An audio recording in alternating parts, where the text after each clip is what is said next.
majtama'a qaumun fi baitin min buyutillah yatluna kitaballah wa yatadarasunahu fima bainahum illa nazalat alaihimus sakinah wa ghasyiyatuhumur rahmah wa haffat bihimul malaikah wa dzakarahumullahu fiman indah. Tidaklah suatu kaum duduk di salah satu rumah Allah membaca ayat-ayat Allah dan sama-sama mempelajarinya kecuali turun kepada mereka as-sakinah, ketentraman dan kenyamanan, wa ghasyiyatuhumur rahmah, dan mereka diliputi pula oleh rahmat, kasih sayang. Assalamualaikum warahmatullahi wabarakatuh. Alhamdulillahi rabbil alamin wal aqibatu lil muttaqin wala udwana illa 'alal zalimin. Asyhadu an la ilaha illallah wahdahu la syarika lah waliyus salihin wa khaliqul khalqi ajma'in wa rasikuhum wa ma min dabbatin fil ardi illa 'ala Allahi rizquha wa ya'lamu mustaqarraha wa mustawda'aha kullun fi kitabim mubin.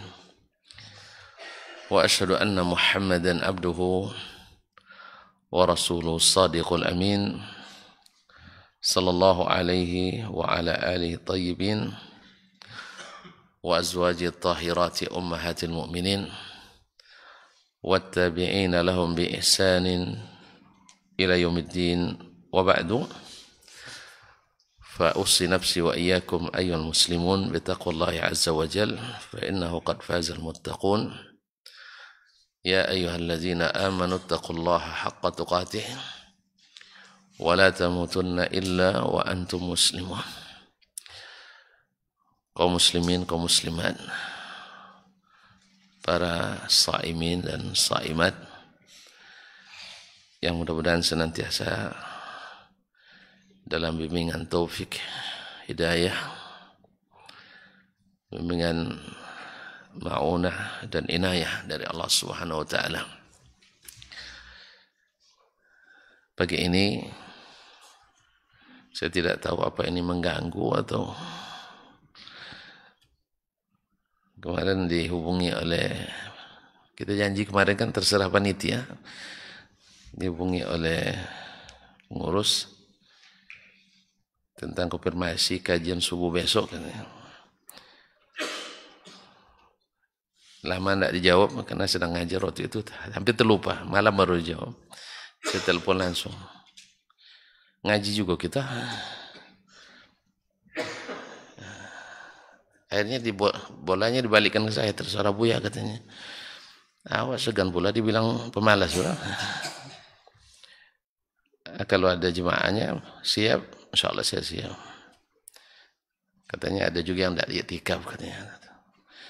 Ini kayak nyindir saya juga tidak. Sebab masih banyak keterkaitan, kewajiban-kewajiban yang tidak bisa ditinggalkan. Ala kulli hal, daripada lepas sahur langsung tidur, kita meman-memankan sedikit. Kita apa istilahnya? Kita ganggu sedikit tidurnya biar tidak langsung tidur. Bagi i'tikaf. Karena tidur habis sahur itu juga kurang bagus kabarnya. Oleh sebab itu sampai ya sekitar 40 menit atau kurang lah kita ngaji pagi ini. Mudah-mudahan tidak mengganggu yang i'tikaf dan mudah-mudahan menjadi kebaikan juga insyaallah taala. Masih dalam pembahasan an-nasikh wal mansukh. Qala al-Imam Asy-Syafi'i rahimahullah, wajhun akhar min an-nasikh wal mansukh. Bentuk lain dari an-nasikh wal mansukh, di mana dalam ayat ini atau dalam masalah ini hadis Nabi alaihi salatu wassalam dinasakh dengan hadis juga, tetapi dilalahnya diambil dari Al-Quranul Karim.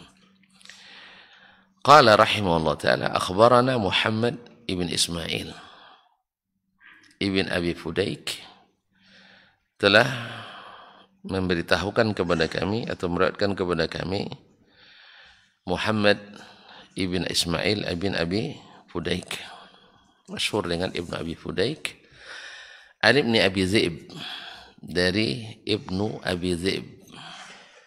Ibnu Abi Zi'b adalah Muhammad bin Abdurrahman Ibnu Abi Zi'b al-Madani, sahibu Al-Muwatta. Beliau juga menulis kitab Al-Muwatta. Beliau lebih senior dari Imam Malik dari sisi umur, lebih dulu, tapi dari sisi ilmu Imam Malik lebih dikenal. Anil Maqburi, dari Al-Maqburi, itu Sa'id ibn Abi Sa'id Kaisan Al-Maqburi Al-Madani, an Abdurrahman ibn Abi Sa'id, dari Abdurrahman ibn Abi Sa'id, an Abi Sa'id Al-Khudri, yani Abdurrahman bin Abi Sa'id anak ini tabi'in, anak sahabat Nabi Abu Sa'id Al-Khudri. Sa'ad ibn Malik ibn Sinan dikenal dengan Abu Sa'id Al-Khudri, salah satu sahabat yang terbanyak meriwayatkan hadis dari Nabi alaihi salatu wassalam. Qala, dia berkata, hubisna yawmal khandaqi 'an as-salah hatta kana ba'da al-maghribi bihawiyyin min al-lail. Kami tertahan dari melaksanakan salat, artinya terhalang melaksanakan salat pada masa perang Khandaq. Perang Khandaq tahun ke? Perang Ahzab tahun ke? Ke-6 Hijriah, di mana pasukan multi apa ya? Tidak ada nasional waktu itu, multis kabilah Arab. Jadi orang-orang Arab bersekongkol semuanya, seluruh kabilah, kecuali yang ada perjanjian sekutu dengan Bani Hashim. Mereka semuanya bersepakat hendak menghancur leburkan kota Madinah. Tentu saja targetnya hendak mengubur dakwah Islam ini sampai tidak ada lagi tersebut namanya. Itu target mereka. Tetapi Allah SWT menyelamatkan, ya, mereka berhasil mengumpulkan 10.000 pasukan untuk menghancurkan Nabi dan para sahabatnya di Madinah, yang pada saat itu pasukan Islam hanya berkisar 1.600 orang lawan 10.000. Ya, tapi Allah yang mengirimkan tentaranya berupa angin kencang sehingga memporak-porandakan kemah-kemah mereka, menerbangkan periuk dan kuali mereka. Akhirnya mereka ketakutan, tunggang langgang meninggalkan medan perang. Jadi kalau Allah nak memenangkan, banyak tentara Allah yang bisa dikirimkannya. Nah, pada perang itu, khubisna yawmal khandaqi 'ala salah. Kami tertahan tidak bisa melaksanakan salat pada perang Khandaq itu. Hatta kana ba'dal maghrib bihawiyyin min al-lail. Sampai selesai maghrib dan mulai masuk pula waktu bermasuk waktu Isya. Hatta kufina. Sampai akhirnya kami dicukupkan. Artinya kami dimenangkan oleh Allah SWT tanpa berperang langsung, dapat kemenangan. Karena Allah mengirimkan tentaranya berupa angin kencang. Wa dzalika qaulullah ta'ala wa kafallahu al-mu'minina al-qital. Itulah makna firman Allah SWT, wa kafallahu al-mu'minina al-qital. Allah telah mewakili orang-orang beriman untuk memerangi pasukan sekutu Arab. Wa kana Allahu qawiyyan aziza. Dan sesungguhnya Allah Maha kuat lagi Maha perkasa. Ini ikhwah kaum muslimin dan muslimat, bagi mereka yang mengatakan Islam itu hasil budaya Arab. Ini orang Arab memerangi sekutu Arab memerangi Nabi dan para sahabat. Andainya yang ditegakkan Nabi adalah budaya Arab, mungkin mereka perangi? Hah? Mungkin enggak? Cobalah tegakkanlah budaya sekarang. Apa aja budaya, orang tidak akan menghalangi. Ya enggak? Tapi kalau tegakkan kebenaran, sebagiannya akan bertentangan. Maka disitulah akan dihalangi. Ya sih? Di antara budaya turun-temurun, acara ini, ritual itu. Kan ini yang sudah menjadi budaya turun-temurun. Misalnya, kalau sudah terbiasa kaum muslimin, misalnya di Bangkinang lah misalnya, Ayo Zora nanti. Tahu Ayo Zora?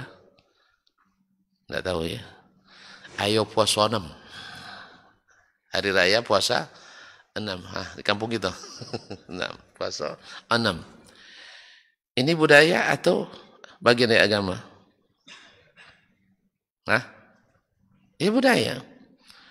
Kalau hidup kan tidak ada yang marah, tapi coba dijelaskan, maka akan banyak yang marah. Apa sebab? Ini sudah tradisi dan budaya.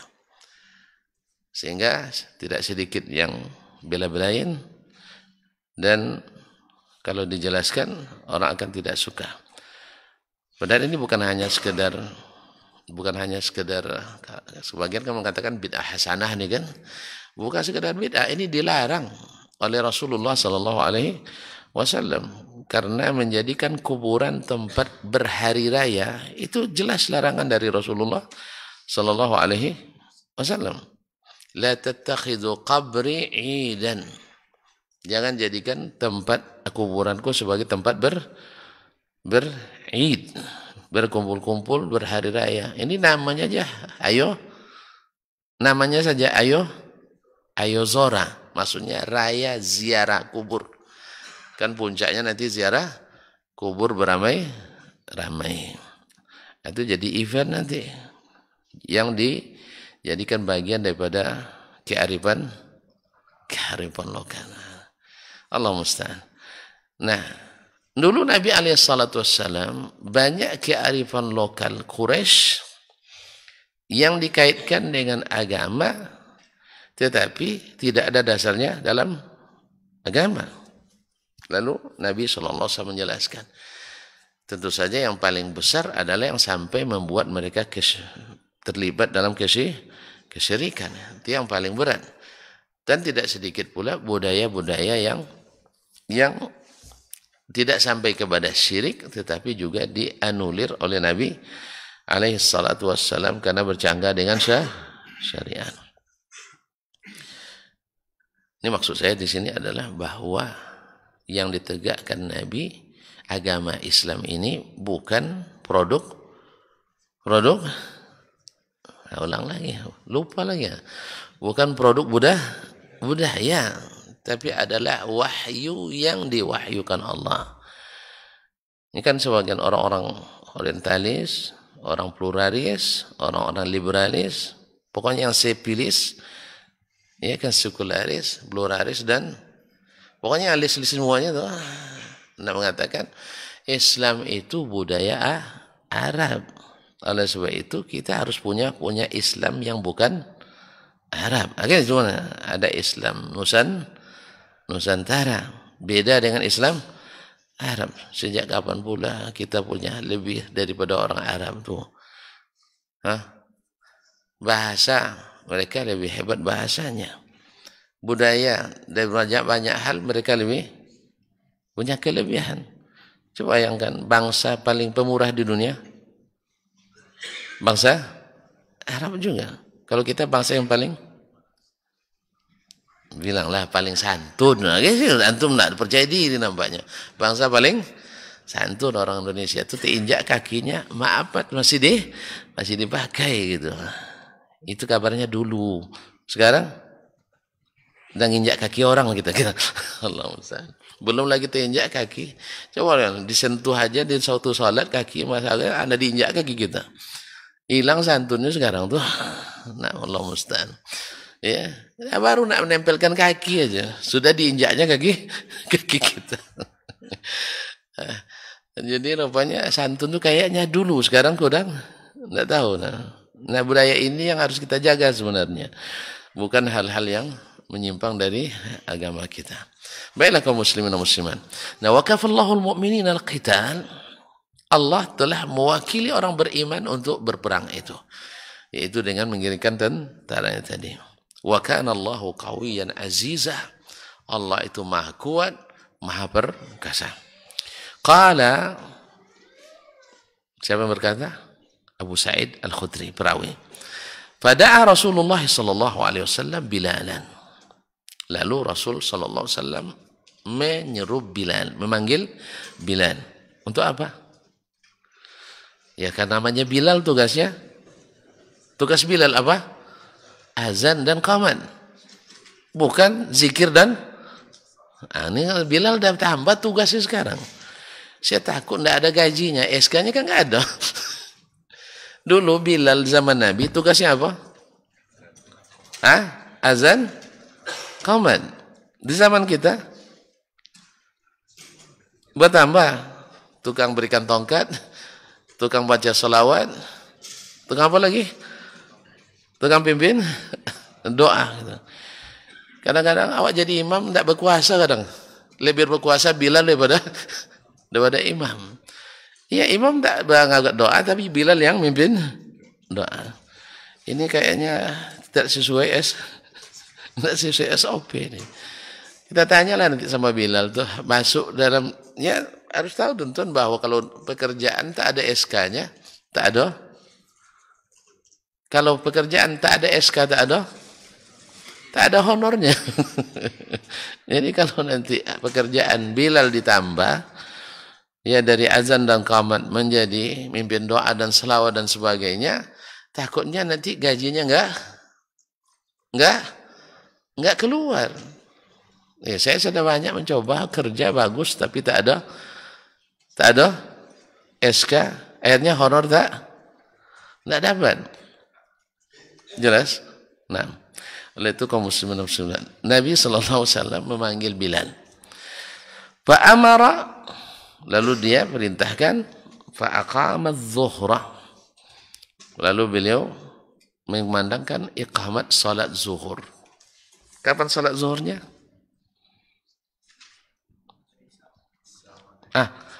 Habis maghrib. Dah masuk, hampir masuk waktu Isya. Dah mulai hilang syafaq merah itu. Fa aqama adh-dhuhra. Dia iqamat salat zuhur. Berarti asah salat setelah maghrib ini salat zuhur? Kalau sah kita jamak semua. Ya, kita jamak semua. Waktu itu sah. Waktu itu sah. Nah, kan ini bicara kita nasikh mansukh nih. Nah, itu sudah dinasakh. Sebagian orang yang mungkin karena dia ketemukan riwayat ini lalu tidak mengkomparasikan dengan riwayat yang lain atau tidak baca kitab Imam Syafi'i ini, masih ada orang-orang yang dianggap berilmu, ya, masih menjamak salat 5 waktu. Masih ada. Musafir misalnya ke luar negeri, dijamaknya dari zuhur, asar, maghrib, isya. Kadang-kadang masuk subuh. Kok 5? Nabi pernah menjamak salat di perang Khandaq. Dia hafal mansukhnya, tidak tahu nasikhnya. Jadi subhanallah. Kadang-kadang orang kalau sudah terlanjur tinggi, kadang susah untuk itu masalahnya, susah kadang untuk diberi masukan. Allah musta'an. Makanya memang belajar di waktu kecil ibarat mengukir di atas batu. Kalau gajar sudah dewasa ini, ngukir di atas air. Nah, belum selesai lukisannya dia hilang. Allah musta'an. Taib, faqama adh-dhuhra fa shallaha fa ahsana salataha. Iqamat zuhur, lalu Nabi menunaikan salat zuhur. Fa ahsana salataha. Tetap salatnya baik. Artinya tidak tergesa-gesa. Seperti mana dia salat di waktunya, seperti itu dia salat pada waktu itu. Kama kana yusalliha fi waqtiha, seperti mana dia salat di waktunya. Sebagaimana Nabi salat di waktunya, seperti itu juga salat dia di luar waktu itu. Kadang-kadang kan kita kalau udah tergesa-gesa, udah terlambat kan, asal selesai saja. Enggak, Nabi SAW salat seperti belum keluar waktunya. Thumma aqamal asra. Kemudian qamat lagi untuk salat asar. Fasallaha kadzalik. Dia salat asar seperti salat pada waktu-waktunya. Naam, dengan khusyuknya. Qala thumma qaqamal maghrib. Kemudian beliau mengadakan qamat salat maghrib. Fasallaha kadzalik. Dia salat maghrib seperti dia salat pada waktunya juga. Thumma aqamal isya. Kemudian beliau qamat isya. Fasallaha kadzalika aidan. Dia juga salat seperti itu juga. Qala wa dzalika, Abu Sa'id menjelaskan, wa dzalika qabla an anzalallahu fi salatil khawfi. Itu dilakukan Nabi sebelum turun kepadanya ayat tentang salat khauf. Farijalan aw rukbana, yaitu fasallu rijalan aw rukbana. Kalau seandainya kalian dalam keadaan takut, maka salatlah dalam keadaan berjalan atau berkendaraan. Jadi sebelum ayat ini turun, itu yang dilakukan Nabi alaihissalatu wassalam. Karena belum ada rukhsah untuk salat dalam keadaan berjalan, karena mereka dalam perang tadi. Karena belum ada tentang perintah tentang salat dalam keadaan apapun, akhirnya Nabi terpaksa menunggu sampai perang usai. Nah, qala Asy-Syafi'i rahimahullah, berkata Imam kita Asy-Syafi'i rahimahullah, فلما حكى أبو سعيد أن صلاة النبي صلى الله عليه وسلم عام الخندق كانت قبل أن ينزل في صلاة الخوف فرجالا أو ركبانا استدللنا على أنه لم يصلي صلاة الخوف إلا بعدها.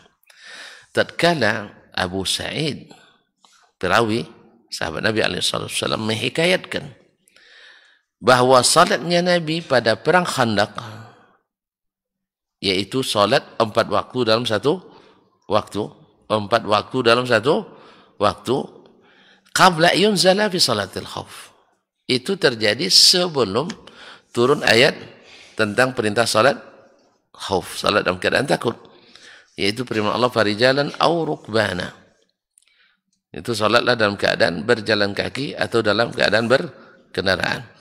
Istadlalna, dari situ kita mengambil dalil ala annahu lam yusalli salatal khauf, bahwa Nabi tidak melakukan salat khauf illa ba'daha, kecuali setelah kita mengambil dalil bahwa beliau tidak salat khauf kecuali setelah perang Khandaq. Sebelumnya belum ada. Jadi kan bila terjadi riwayat atau ditemukan riwayat Nabi SAW salat di perang-perang sebelumnya, menjamak banyak salat atau salat setelah keluar waktu, itu sebabnya karena belum ada keringanan salat khauf.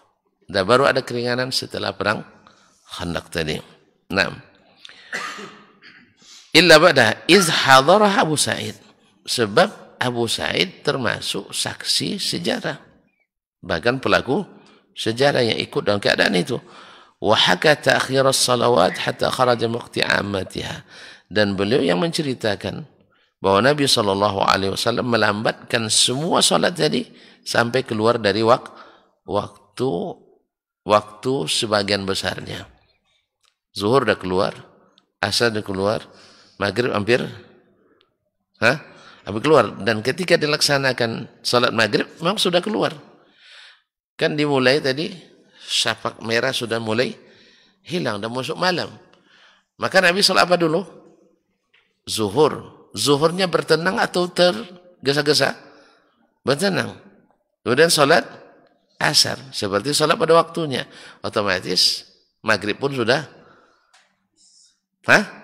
ya sudah keluar waktunya. Berarti waktu umumnya, waktu sebagian besar sholat itu keluar ketika beliau melaksanakan sholat itu, kecuali isya. kecuali sholat isya. Maka Imam Syafi'i sampai keluar waktu sebagian besarnya, yaitu 3 dari 4 sholat itu sudah keluar waktunya. Wa haka anna dzalika qabla nuzuli salatil khaufi. Ini dia ceritakan sebelum turunnya salat khauf. Di sini juga kita ambil dalil, walaupun tidak disebutkan oleh Imam Syafi'i di sini, takin bil munasabah, karena ulama dalam hal ini juga terjadi perbedaan pendapat. Apakah bila kita salat jamak takhir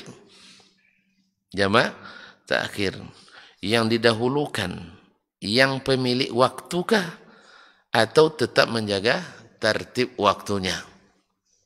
Misalnya kita menjamak zuhur dengan asar, kita dahulukan asar kah karena dia yang memiliki waktunya, atau kita dahulukan zuhur baru asar? Berdasarkan hadis ini dan hadis lainnya bahwasanya tetap dijaga tertib salatnya. Zuhur lebih dulu dari asar, maka zuhur dulu baru salat asar. Kita salat zuhur dulu baru salat asar. Kecuali dalam keadaan tertentu. Dalam keadaan tertentu. Apa misalnya dalam keadaan tertentu? Kita jamak takhir salat maghrib ke isya. Taib.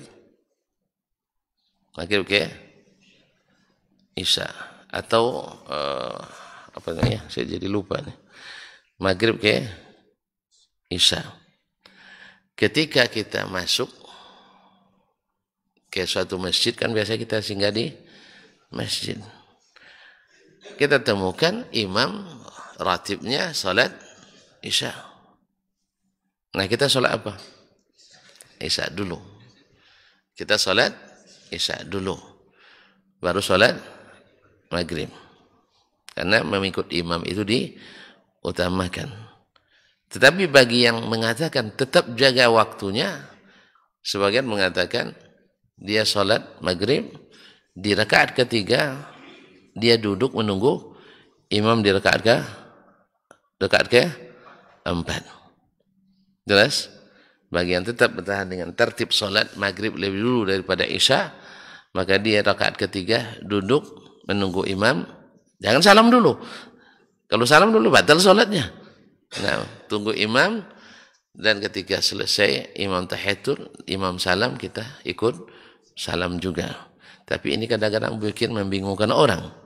Oleh sebab itu, di dalam keadaan seperti ini didahulukan salat isya'nya daripada salat maghrib, supaya orang nanti tak banyak habis salat pada nengok kita semua. Ini dah lain pula ni kan. Apalagi orang yang jarang melihat orang jamaah, karena jamaah qasar ini banyak juga yang tidak tahu hukumnya. Mohon maaf, kadang-kadang seorang akademisi dah bergelar doktor juga, kadang dah jalan profesor, musafir tidak pernah jamaah qasar. Apa sebab? Payah masang niatnya katanya. Payah pasang niat. Saya tidak paham juga kenapa begitu payah betul pasang niat. Itulah makanya jangan mengada-ngada. Jangan mengada-ngada, karena mengada-ngada bikin sulit kita. Iya. Akhirnya dia tidak pernah sholat. Pertama tidak pernah jamak qasar. Yang kedua tak pernah sholat berjamaah. Sudahlah jamak qasar, habis itu jamaatan pula kan. Paham tak? Tambah kata makmuman imaman itu sulit betul itu. Kan jam'at takhiri. Kan itu kan? Iya kan? Atau jam'at taqdimi. Adaan. Imaman. Atau makmuman. Kan susah jadinya. Dan harus antara al dengan bar. Allahu akbar. Harus putus itu. Kalau tidak putus, ulang lagi. Iya, akhirnya akhir was-was. Akhir was-was. Kadang ustadznya ada kisahnya. Ada orang asli di Malaysia, 10 orang baru masuk Islam. Belajar salat sama ustadznya. Kata ustadz, nanti apa ustadz buat, kalian kena buat. Siap ustadz. Kita pas takbiratul ihram tak masuk ustadznya. Allahu kan Mungkin jarang juga jemaah barangkali, enggak. Akhirnya enggak putus. Astagfirullah. Auzubillahi minasyaitonirrajim. Qul huwallahu ahad. Allah sampai qul a'udzu birabbil lama kan. Ya, untuk ta'awuznya panjang. Habisnya hampir lagi enggak jadi juga. Lama-lama nengok seperti itu. Ada ide dari seorang dari yang mu'allaf itu. Ustaz, saya cobalah katanya. Saya coba. Oh, silakan ke Ustaz. Ustaz dikasih kesempatan. Dia bilang, apa baca tadi Ustaz? Allahu Akbar. Iya. Allahu Akbar. Saya sekali aja bisa katanya. Melengok di ke belakang. Batal lagi sholatnya. Jadi Ustaz dari 10 kali tak masuk-masuk. Kan dia bangga kan? Ustaz 10 kali tak masuk, saya sekali langsung masuk. Nah, jadi pemula dalam hal ini lebih baik daripada yang profesional nampaknya. Oleh sebab itu jangan dipersulit kita kaum muslimin dan muslimat dirahmati Allah. Jadi pada asalnya tadi katakan bahwa Nabi SAW sholat zuhur dulu, padahal zuhur sudah tertinggal kan. Asar setelahnya, pada asar sudah jauh tertinggal. Maghrib setelahnya, baru terakhir isya.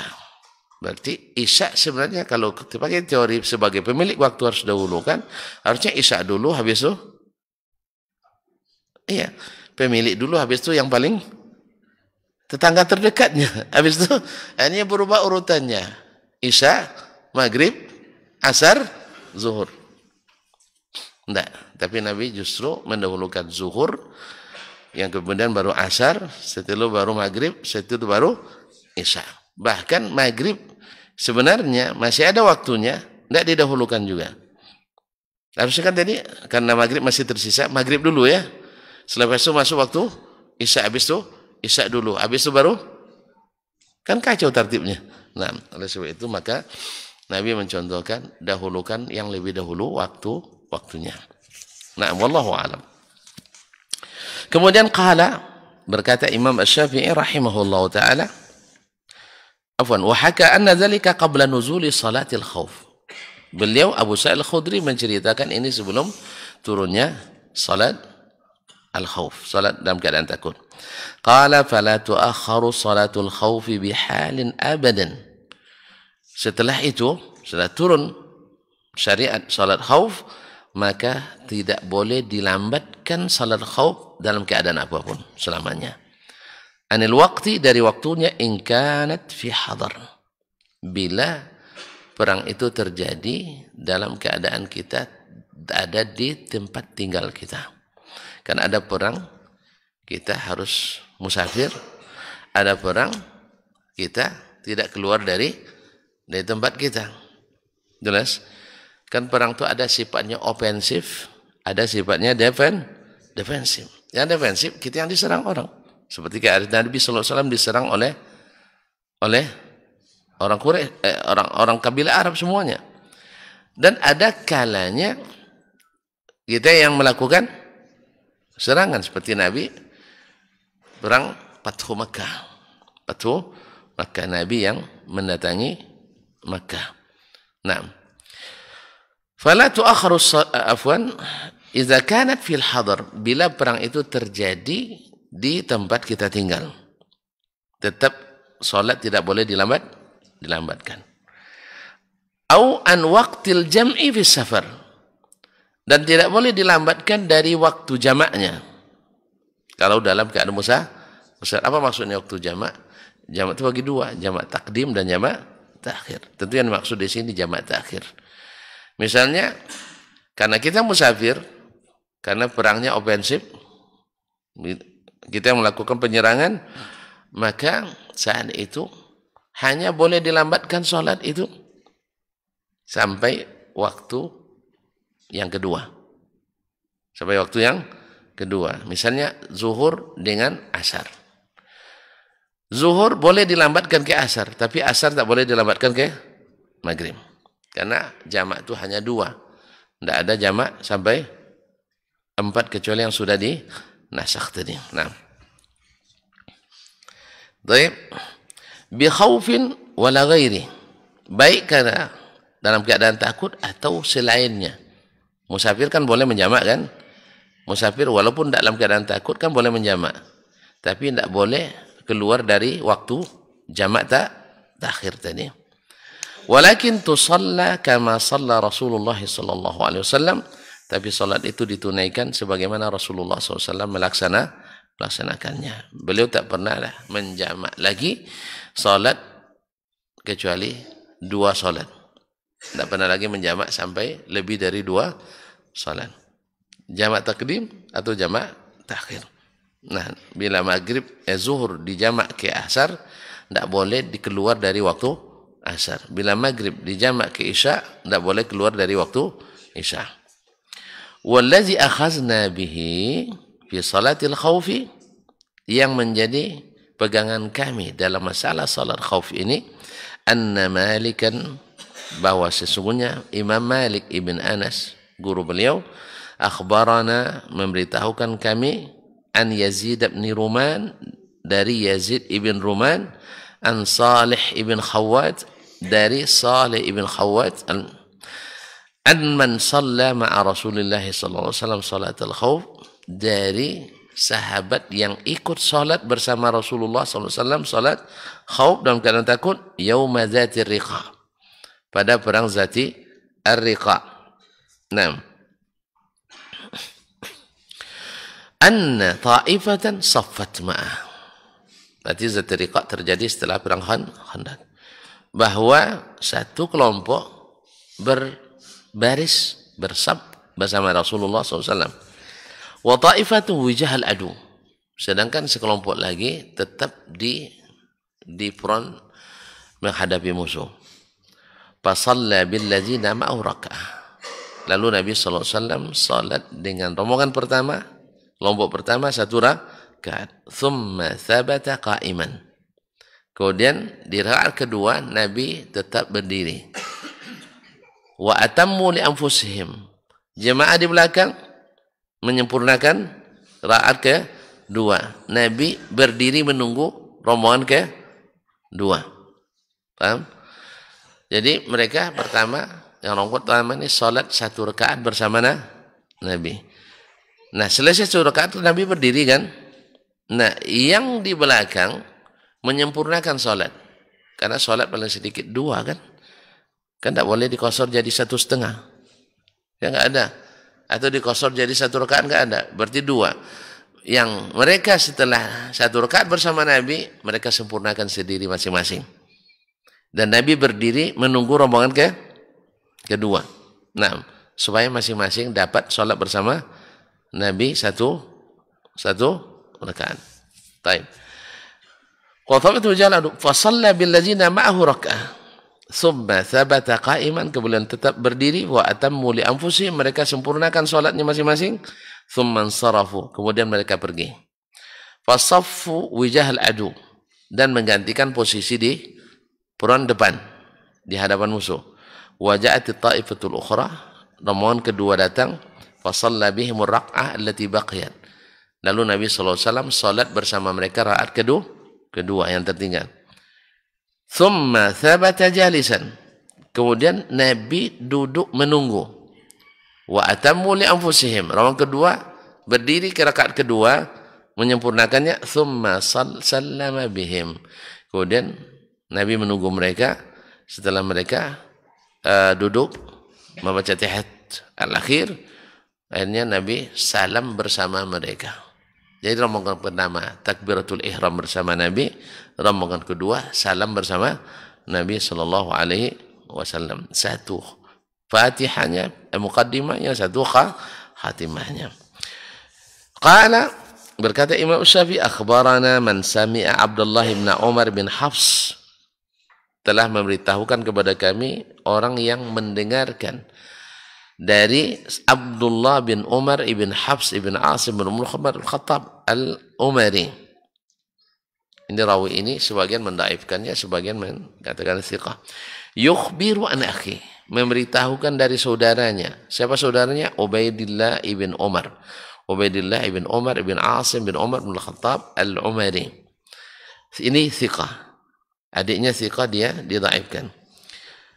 Anil Qasim ibn Muhammad, dari Qasim ibn Muhammad ibn Abi Bakar As-Siddiq an Salih bin Khawwat, dari Salih bin Khawwat ibn Jubair al-Asadi, an abihi, dari bapaknya Khawwat ibn Jubair, an Nabi sallallahu alaihi wasallam, dari Nabi sallallahu alaihi wasallam, mithlahu, seperti riwayat sebelumnya tadi. Naam. Qala, berkata Imam Syafi'i, wa qad ruwiya anna Nabiy sallallahu alaihi wasallam shalla salat al-khawfi ala ghairi ma haka Malik. Dan diriwayatkan pula bahwa Nabi SAW melaksanakan salat khawf dengan cara yang tidak disebutkan dalam hadis Imam Malik tadi. Ada cara lain yang tidak disebutkan dalam riwayat ini. Wa inna ma akhadna bihadza dunahu li'annahu kana ashbah bil Qur'an wa aqwa fi mukayadatil adu. Kami mengambil yang cara ini pertama karena seperti itu yang tersebut dalam Al-Qur'anul Karim, lebih dekat. Naam. Wa aqwa min mukayadatil adu, dan lebih kuat untuk menghadapi musuh karena mereka bergantian. Tidak, kalau yang lain kan ada sebagiannya sama dengan Nabi SAW semuanya. Ada 16 cara lebih kurang, seperti katakan Imam Asy-Syaukani dalam Nailul Awtar, salat khawf. Tapi Imam Syafi'i mengambil cara ini karena satu, lebih sesuai dengan yang disebutkan dalam Al-Qur'anul Karim. Yang kedua, ini lebih bermanfaat untuk menghadapi musuh. Wa qad katabna hadza bil ikhtilafi fihi wa tabayyunul hujjati fi kitabis shalah. Ini sudah kami sebutkan secara rinci dengan perbedaan pendapat para ulama semuanya dalam kitabus shalah. Beliau punya kitabus shalah, tapi nampaknya tidak sampai ke kita. Sebab dalam Al-Um tidak disebutkan rincian seperti itu. Demikian juga dalam kitabnya Ikhtilaful Hadis. Barangkali wallahu alam, seperti kata Syekh Ahmad Syakir, beliau menulis kitabus shalah secara khusus, tetapi tidak sampai kepada kita. Wallahu alam. Wa tarakna dzikra man khalafana fihi wa fi ghairihi min al-ahadits li'anna ma khulifna fihi minha muftaraqun fi kutubih. Kami tinggalkan menyebutkan pendapat yang berbeda dengan kita dalam masalah salat ini dan dalam masalah lainnya dalam hadis-hadis, karena masalah itu sudah disebutkan secara terperinci dan di tempatnya dalam kitab-kitab. Jadi beliau sengaja tidak menyebutkan jenis-jenis itu karena kitab ini sifatnya adalah usul, qawaid al-usul. Wallahu ta'ala alam wa sallallahu ala nabiyyina Muhammadin wa sallam. Sampai di sini. Mudah-mudahan insyaallah selepas Syawal aja ya. Selepas hari raya lah. Insyaallah kita sambung kembali. Wabillahi taufiq wal hidayah. Wallahu ta'ala alam wa sallallahu ala nabiyyina Muhammadin wa sallam. Wa subhanakallahumma bihamdik asyhadu an la ilaha illa anta astaghfiruka wa atubu ilaik. Wassalamualaikum warahmatullahi wabarakatuh. Majtama'a qaumun fi baitin min buyutillah yatluna kitaballah wa yatadarasunahu fima bainahum illa nazalat alaihimus sakinah wa ghasyiyatuhumur rahmah wa haffat bihimul malaikah wa dzakarahumullahu fiman indah. Tidaklah suatu kaum duduk di salah satu rumah Allah membaca ayat-ayat Allah dan sama-sama mempelajarinya kecuali turun kepada mereka as-sakinah, ketentraman dan kenyamanan. Wa ghasyiyatuhumur rahmah, dan mereka diliputi pula oleh rahmat, kasih sayang dari Allah Subhanahu wa taala. Wa haffat bihimul malaikah, dan mereka pun dikelilingi oleh para malaikat. Karena malaikat suka majlis-majlis zikir dan ilmu. Wa dzakarahumullahu fiman indah, dan Allah akan banggakan sebut-sebut mereka di kalangan malaikat-malaikat yang ada di sisinya, di masyarakat atas. Mudah-mudahan kita termasuk yang sering disebut-sebut di sisi Allah, di kalangan para malaikat. Dan di akhir majelis ini mudah-mudahan kita pula mendapatkan seperti yang tersebut dalam hadis qudsi, qumu maghfuran lakum, silahkan berangkat meninggalkan majelis ini dalam keadaan diampuni dosa-dosa kalian.